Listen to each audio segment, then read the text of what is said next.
இந்த மாரி ப்ரெடிக்ட்டே பண்ண முடியாத புரோட்டீன் ஸ்ட்ரக்சர சால்வ் பண்ண முடிஞ்ச ஏஐயால உங்களோட ஸ்போக்கன் இங்கிலீஷை இம்ப்ரூவ் பண்ண முடியாதா என்ன? இந்த ஆப்ல இப்ப பாருங்க. Output wrongly come. Needed 1 day extra to corrected that problem. நீங்க சொன்ன சென்டென்ஸ்ல மிஸ்டேக்ஸ் இருக்கு. அதை இப்படி கரெக்ட்டா சொல்லுங்க. The output came out wrong. I need one extra day to correct the program. வேற ஏதாவது ஹெல்ப் வேணுமா? பாத்தீங்களா? புரோக்கன் இங்கிலீஷ்ல நான் பேசியும் ஒரு ஃப்ரெண்ட் மாதிரி தமிழ் வழியிலேயே நமக்கு கரெக்ட் பண்ணி சொல்லிருச்சு. இது கூடவே அன்லிமிட்டட் இன்டராக்டிவ் இங்கிலீஷ் ஆக்டிவிட்டீஸும் ப்ரொவைட் பண்ணுறாங்க. இன்டர்வியூ, டெய்லி ஆஃபீஸ் கான்வர்சேஷன் மாதிரியான ஸ்பெசிஃபிக்கான சுச்சுவேஷனை வச்சு நம்ம இந்த இங்கிலீஷை பேசி நம்ம கற்றுக்கும் போது இன்னுமே எஃபெக்டிவாக கற்றுக்க முடியும். அது மட்டும் இல்லாமல் இந்த கோர்ஸில் ஒரு பர்சனல் டீச்சரையும் கொடுப்பாங்க. அவங்க உங்களுக்கு ஃபீட்பேக்கு, கைடன்ஸு இது எல்லாமே ப்ரொவைட் பண்ணுவாங்க.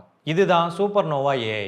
ஜாபில் இங்கிலீஷை ஃப்ளூவெண்ட்டாக பேச தெரியாமல் ஒரு நல்ல பொசிஷனுக்கு ரீச் ஆக முடியாமல் இருக்கீங்களா? அப்போ சூப்பர் நோவா ஏஐ உங்களுக்கு ஒரு சூப்பர் சொல்யூஷனாக இருக்கும். கண்டிப்பாக ட்ரை பண்ணி பாருங்கள். டிஸ்கிரிப்ஷனில் ஜாயினிங் லிங்க் கொடுத்துருக்கேன். அது மூலமாக ஜாயின் பண்ணுற ஃபஸ்ட்டு 100 யூசர்ஸ்க்கு மட்டும் 70% ஸ்பெஷல் டிஸ்கவுண்ட் கொடுக்குறாங்க. மிஸ் பண்ணாமல் உடனே ஜாயின் பண்ணுங்கள்.